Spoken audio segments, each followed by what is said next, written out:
نحمده ونصلي على رسوله الكريم اما بعد فاعوذ بالله من الشيطان الرجيم بسم الله الرحمن الرحيم رب اشرح لي صدري ويسر لي امري واحلل عقدة من لساني يفقهوا قولي اللهم انفعنا بما علمتنا وعلمنا ما ينفعنا وزدنا علما۔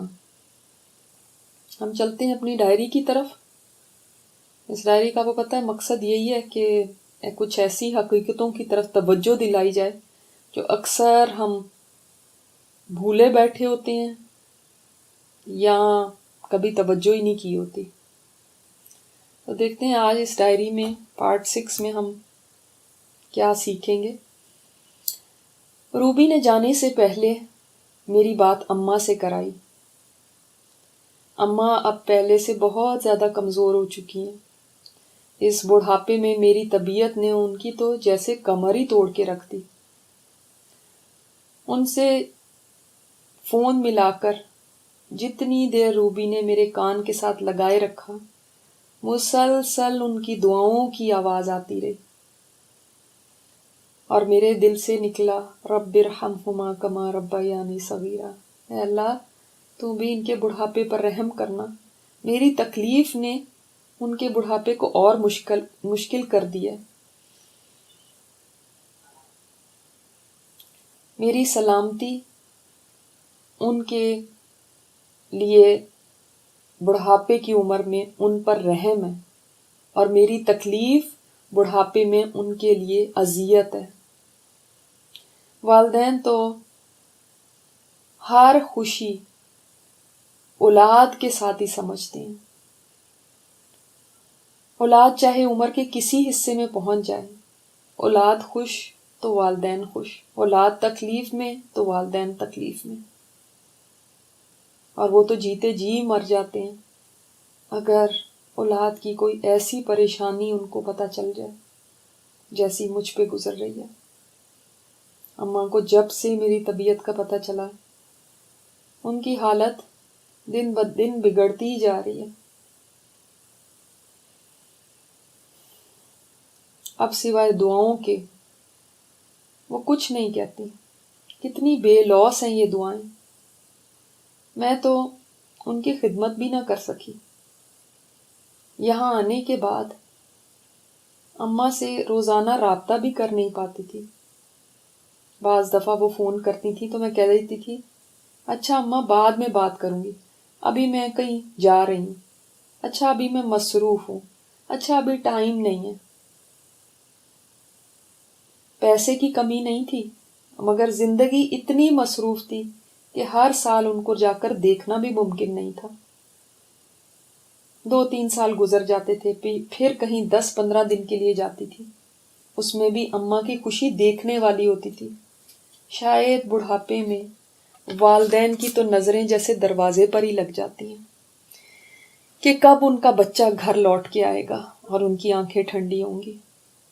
اولاد والدین کی قدر نہیں کر پاتی، ان کی بے لوث محبت اور دعاؤں کو لینے کی حرص نہیں رکھتی، مگر وہ پھر بھی دعائیں نچھاور کرتے ہی چلے جاتے ہیں۔ میں جب بھی گفٹس لے کر جاتی تھی تو سب دوڑے آتے تھے اپنے گفٹ لینے کے لیے، مگر اماں کو جب دیکھتی تو کہتی تم آ گئی، یہی میرا گفٹ ہے، مجھے کچھ نہیں چاہیے۔ ابا کو تو گزرے ہوئے 4 سال ہو گئے ہیں، ان کے لیے مغفرت کی دعا کا گفٹ بھیجنا بھی میرے لیے مشکل ہوتا تھا۔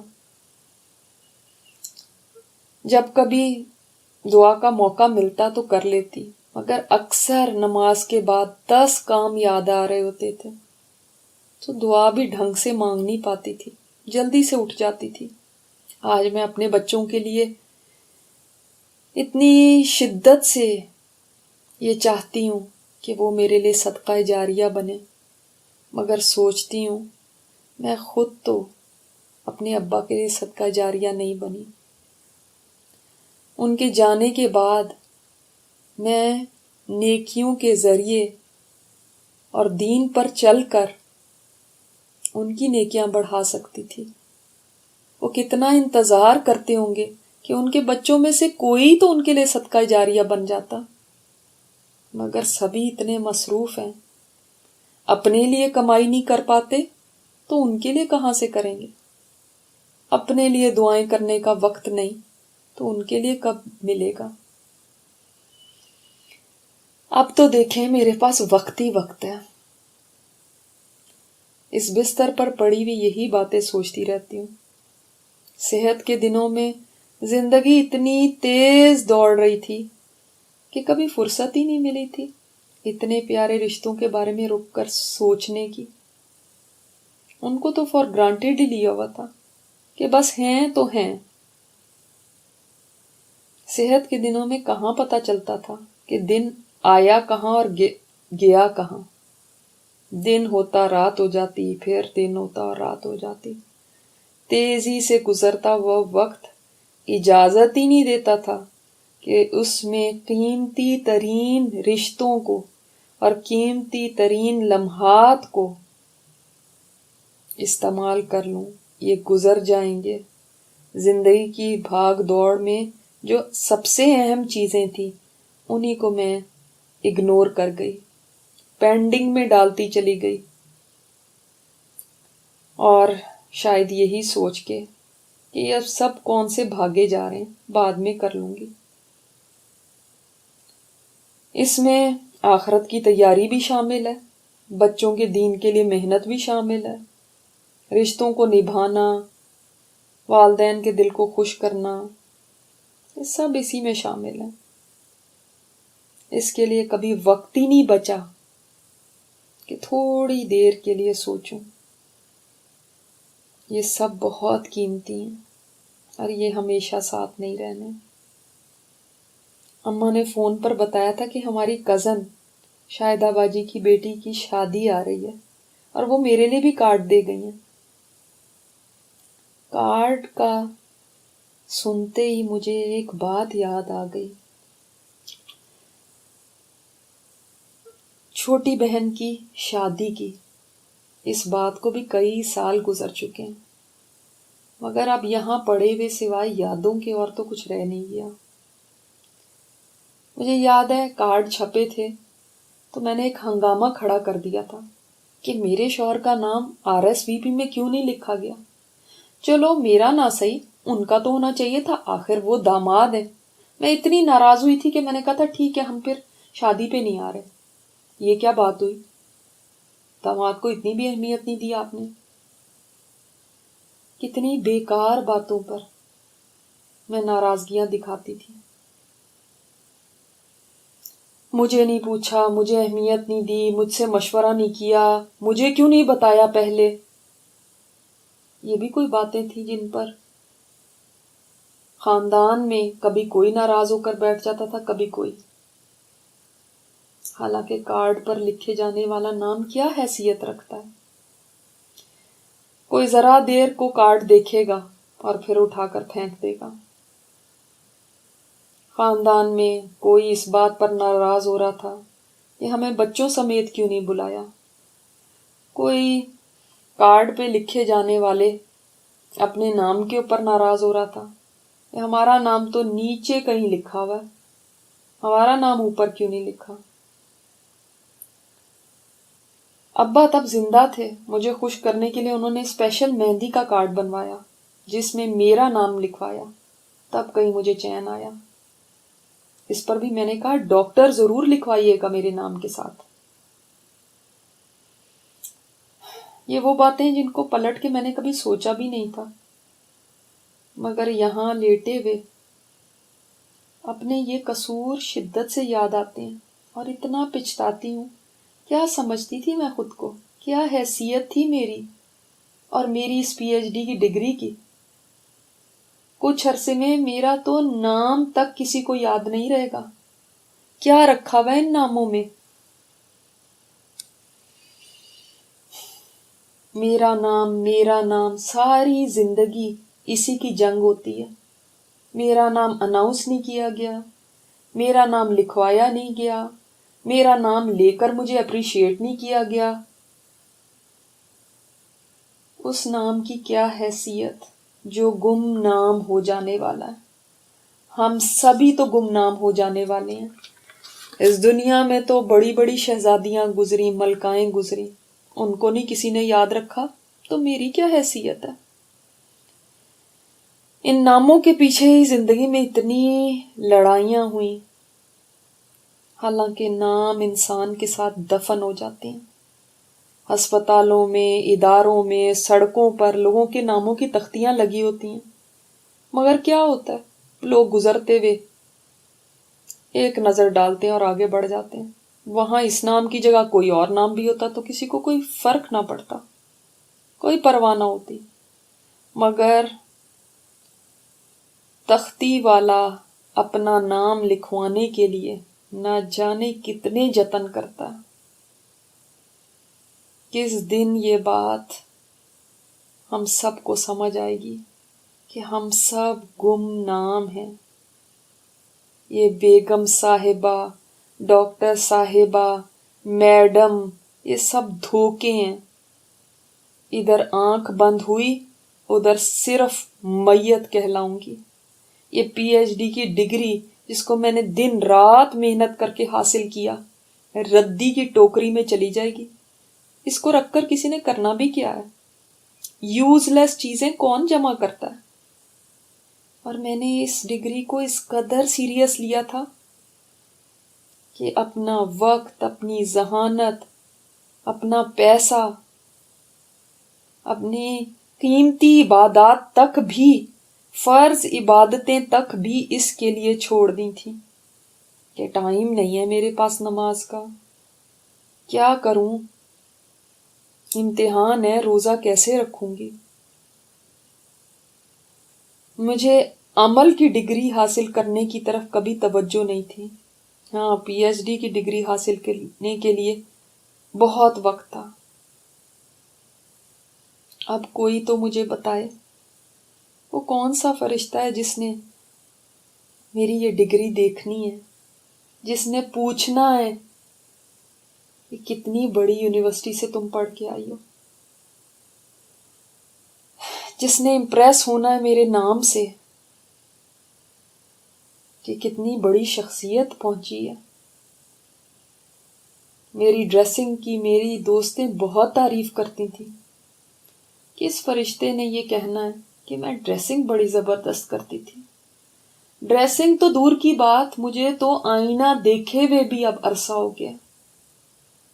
پچھلے دنوں میری دوست کٹی مجھ سے ملنے آئی تو ٹھٹک کے رہ گئی۔ وہ بیوٹیشن ہے، کہنے لگی جلدی سے ٹھیک ہو جاؤ، اچھی نہیں لگتی وہ ایسی پڑی ہوئی۔ میرا یہ فرینڈ سرکل جب بھی آتا ہے تو اسی قسم کی باتیں کرتا ہے۔ بہت اچھے لوگ ہیں، مگر ان کو دعائیں دینی نہیں آتی، ان کو اللہ رسول کی کوئی بات کرنی نہیں آتی۔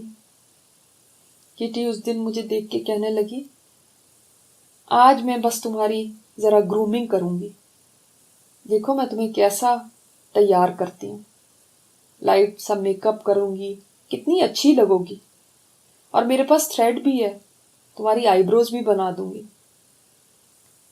اس کی اس بات نے مجھے ایسے خوفزدہ کیا جیسے اس نے میری جان نکالنے کا کہہ دیا۔ میری بولنے کی ہمت نہیں ہوتی، مگر اس وقت پتہ نہیں کہاں سے میرے اندر ہمت آ گئی، میں نے فٹ سے کہا نہیں نہیں۔ کہنے لگی کیوں؟ دیکھو تو صحیح ہے تمہارا حال کیا ہوا ہے، دیکھو تو صحیح کہاں تک بال آئے ہوئے ہیں۔ میں آئی بروز بناؤں گی نا تو اتنی فریش لگو گی، ایسے تو اتنی انٹائیڈی لگ رہی ہو، بوڑھی لگ رہی ہو۔ ہائے، انہی باتوں نے تو میرا بیڑا غرق کر دیا۔ یہی باتیں تو تھیں کہ میں جس نے کبھی یہ کام نہیں کیا تھا، مگر انہی دوستوں کے کہنے پر یہ کرنے لگی۔ پھر قرآن کلاس میں جانے سے جب کچھ پتا چلا کہ ایسی عورت پر تو لعنت کی گئی ہے جو آئی بروز کے بال نچواتی ہے، تو بڑا خوف آیا۔ مگر پھر جب بھی شیشے کے آگے کھڑی ہوتی تھی تو یہی سوچتی تھی اچھا ابھی تو بنا لیتی ہوں، عید آ رہی ہے، ابھی تو دعوت ہے، ابھی تو شادی پہ جانا ہے، بعد میں چھوڑ دوں گی۔ اور ہوتے ہوتے یہ دن آ گیا۔ مجھے یاد ہے جب میں نے کلاس میں پردے کی آیات پڑھی تھی تو ابایا پہننے کا بھی سوچا تھا، مگر پھر انہی دوستوں میں ان رہنے کا شوق مجھ سے یہ کرانے سے بھی محروم کر دیا۔ کیسے میں اپنے ڈیزائنر کلوتھس کو ابایا میں ڈھانک لوں؟ پھر تو میں کبھی تیار ہی نہیں ہو سکتی، پھر تو میرے سارے کپڑے لٹکے ہی رہ جائیں گے، کون دیکھے گا میرے کپڑے جب میں ابایا پہن لوں گی؟ بس ایک کشمکش سی اندر چلتی گئی اور آخر تک ہمت نہ ہو سکی پہننے کی، صرف سکارف کو ہی کافی سمجھا اور یہی سوچتی رہی میں تو سکارف لیتی ہوں، اور لوگ تو یہ بھی نہیں کرتے، یہ کافی ہے نا۔ کٹی میری باتیں سن کر کچھ حیران سی ہوئی، اس کو سمجھ میں نہیں آیا کہ میں کہنا کیا چاہتی ہوں اور میں ایسا کیوں بیہیو کر رہی ہوں۔ میں نے ہمت کر کے اس سے کہا، بس میرا منہ صاف کرا دو، مجھے میک اپ نہیں چاہیے۔ یہاں میل ڈاکٹرز بھی آتے ہیں، میل نرسز بھی آتے ہیں۔ وہ جھٹ سے بولی، تو تمہیں کیا ہو گیا؟ بہت ملانی نہیں بن گئی تم جب سے بیمار پڑی ہو؟ کم آن یار، اب ڈپریشن کی باتیں مت کرو، اگر تم ایسے ڈپریس ہونے لگی تو کیا بنے گا تمہارا؟ یہ مجھ سے پوچھ رہی ہے تمہیں کیا ہو گیا، یہ کہہ رہی ہے یہ ڈپریسو باتیں ہیں، اس کو کیا بتاؤں کہ مجھے کیا ہو گیا۔ مجھے تو ہوش آ گیا، میں گہری نیند سو رہی تھی، میرے اللہ نے یہ بیماری بھیج کر مجھے جگایا ہے۔ جن لوگوں کے اوپر اللہ کی خاص مہربانی ہوتی ہے انہی کو اللہ تعالی موقع دیتا ہے کہ وہ زندگی میں جاگ جائیں، سدھار لیں اپنے آپ کو۔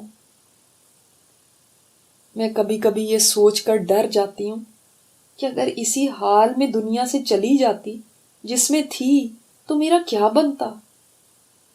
ابھی بھی میں کچھ کر تو نہیں سکتی، بہت بے بس ہوں، مگر کم از کم یہاں پڑی پڑی اپنے گناہوں کو یاد کر کے رو تو سکتی ہوں، پچھتا تو سکتی ہوں۔ میری نیکیاں نہیں بڑھ سکتی، مگر ہو سکتا ہے اس بے بس اور لاچار کے آنسوؤں پر اس مالک کو ترس آ جائے اور وہ گناہوں کو معاف کر دے۔ اگر اچانک ملک الموت لینے آ جاتا تو میں تو غفلتوں میں ہی پڑی پڑی چلی جاتی۔ آپ لوگ میری حالت کو سن کر افسوس کرتے ہوں گے کہ ہائے بیچاری، توبہ توبہ توبہ، ایسا انجام نہ کسی کا ہو۔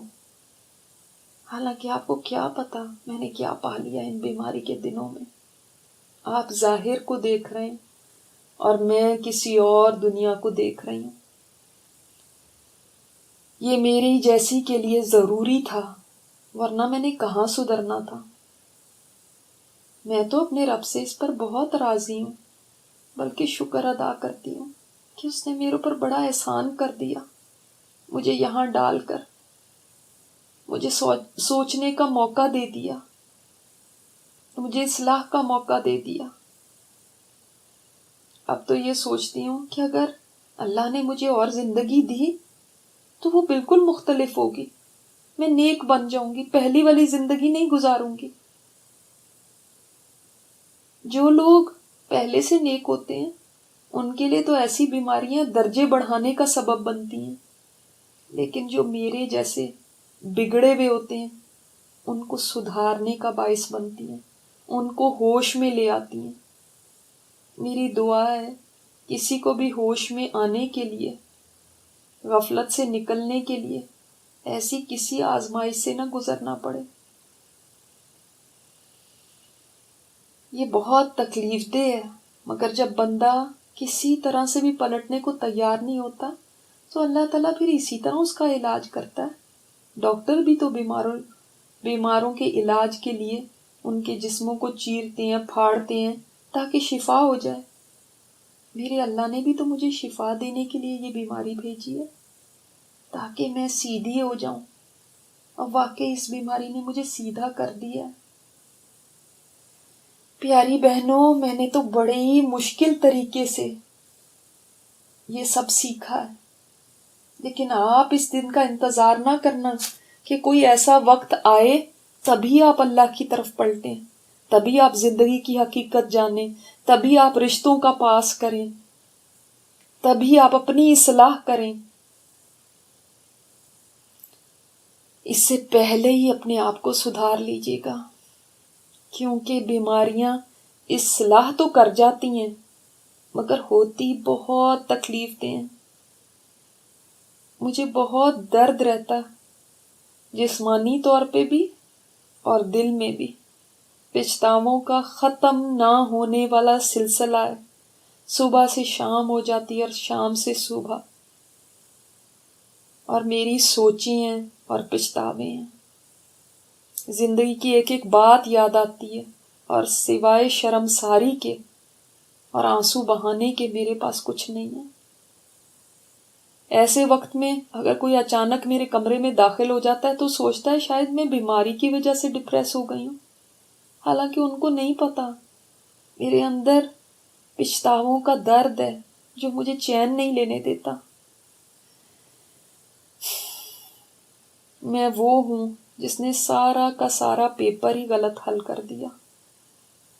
سوچتی ہوں قیامت میں جو پچھتاوے ہوں گے وہ کیسے نہ ہوں جب سارا کا سارا غیب کھل جائے گا، جب نفع اور نقصان کیا ہوتا ہے اس کی اچھی طرح سمجھ آ جائے گی، جب کامیابی اور ناکامی کی ٹرو ڈیفینیشن سامنے آ جائے گی، جب دھوکہ اور ریالٹی کھل جائے گی،